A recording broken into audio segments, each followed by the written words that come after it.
Welcome back, learners. Let us understand the selection process in this session. We have seen recruitment process. This is the extended part of it, which is called as selection process, where the company actually filters out the right candidates for their right jobs. So first stage where recruitment process happens, it is nothing but the basic filter where actually those candidates who are not fit for the job, they are eliminated. So we can say that recruitment process is an elimination process. And later on, from the sorted out candidates, the selection process happens. So selection process, we can say that finding or taking the best fit out of it. So one is the basic filter, other is the fine filter, or we can say that eliminating the non-fit and then selecting the best fit. So how they select this best fit? The process goes on like once the applications are sorted out and they come to the selection department, it sets up the preliminary interview. Remember that in the recruitment process also we have seen that there happens an interview round. Here also the basic interview round happens, we can say the preliminary interview round, and then the screening of applicants is done through those interviews. After the screening is done, the selection tests are applied.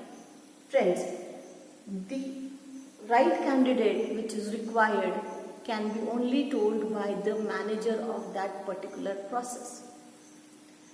It is the recruitment department which sits with those HR managers to understand what kind of exact qualification and the person with such capabilities are required, and then they chalk out the job descriptions and the whole selection process happens, because on that basis only they will give the advertisements and receive the applications. So the selection tests can be of various types depending on the requirement of that particular job position. Some positions may require more than 2 or 3 tests. Some positions may require less. So what are these different tests? They can be intelligence tests, they can be aptitude tests, proficiency tests are also there to check whether the work knowledge is there or not, and how much efficiently that candidate performs. Personality tests and interest tests. So sometimes interest tests are designed in such a way that sometimes candidates really do not know whether they have interest or not. Friends, try to understand when we talk about various aptitudes, having interest and having the capability are two different things. Let me give you an example that sometimes a person is very much interested in arts or drawing, but he doesn't know, or he is not having that much fineness with his hands on the paper. Or it may be a vice versa, that someone is having an excellent artistic skills, but his diversions to that particular thing, or he is not interested in that. So that is why interest tests are considered. So even after the candidate is eligible, it may not be necessary that he is interested to do that particular task. We are talking about tasks because these candidates are filtered out as per their applications. Once they have applied, we had filtered out. But even after their applications and their voluntary decision, sometimes they even don't know whether they have that interest or not, or the manager knows what kind of process he is having, and for that particular process what kind of aptitude and interest is required. So these tests are done. Personality tests usually are taken to understand whether the person is introvert, or extrovert, or whether he has those skills which are required for the job. 16PF, that is 16 personality factor, is a very popular test which companies hold. MBTI is another one, and there are certain sets of personality tests which usually are conducted by the companies. Proficiency test tells how proficient you are. So someone may have the knowledge of Excel, but how accurately, with how much speed the one can process it is a different part, and that has to be checked. Friends, sometimes these candidates are actually eligible, they are capable, but there are certain dimensions that they might not know that they are capable, or the company may not require that much skill, or the company may require very basic skills, and after that they can train those people to the excellence. So the basic criteria what they check is whether the candidate is eligible to give him that kind of training which he can pursue and enhance his skills for the contribution of the task performance. So that is why these tests are done. These tests may take time of a day or two, or the candidate may have to appear for it on an interval basis. So there are certain companies which take 7 rounds of interview, and their selection process is very, very filtered. So after taking these tests, again the candidates are filtered out, and those go to the next level, which is a selection interview. Some job profiles may require person's ability to cope up with the stress. So there are stress interviews, there are practical interviews wherein the candidates are given certain jobs and they have to perform them. If you say nowadays we are very much talking about coding. So if there is a job profile which requires a coding skills, so the interview might not happen only by talking face to face. It will also have certain tasks where the person will have to do certain coding tasks or Excel tasks, or when we talk about communication and front office jobs, the candidates might have to display their communication skills. It may be a non-verbal or verbal. So it might not be shocking that if in an interview you are asked to write an email for a certain simulated situation also. So these are the types of tests, and the selection interviews include selecting the candidates on the basis of simulated situations.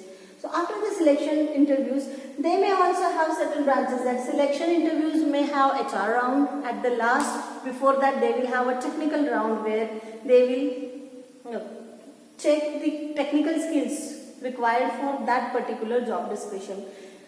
We are often or frequently talking about job description because that job description decides whether the candidate will be rejected or selected for a particular job.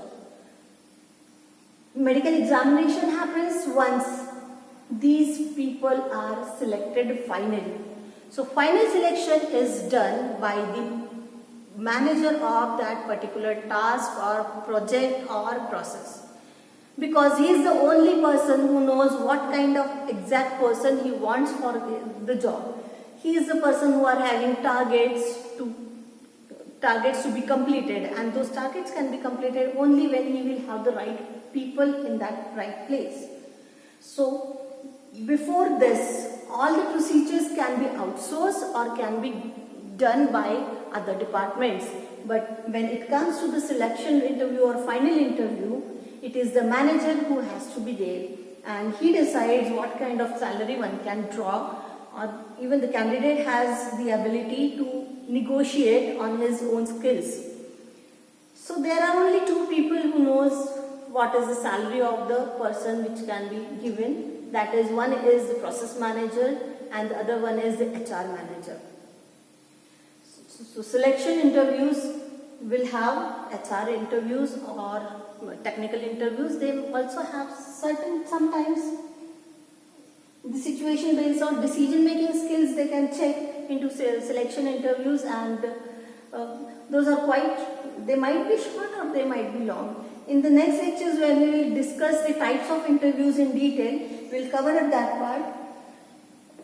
So candidate once is selected, the medical examination happens, and in that the fitness of the candidate is checked, and companies outsource usually this process. So they will appoint or they will fix certain they identify certain hospitals where the candidates will go and get their medical checkup done.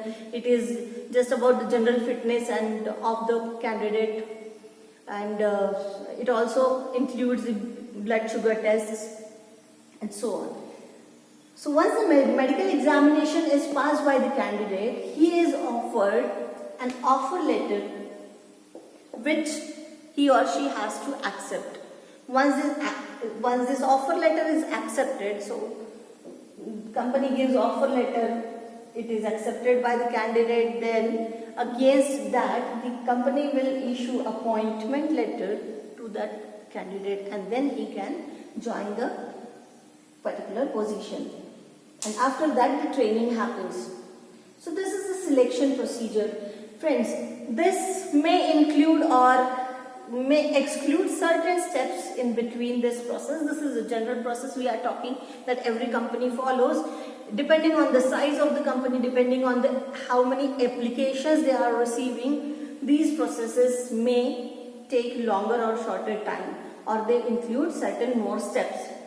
Imagine a company where there is ample amount of jobs available, and we also know that there is an unemployment scenario in the market. So this particular job profile will have a pool of applications coming into its application pool. So how they are going to scrutinize that? So that you will have to remember, that you will have to understand. And if you are an HR manager, then you will have to decide on what basis the scrutinization can be done.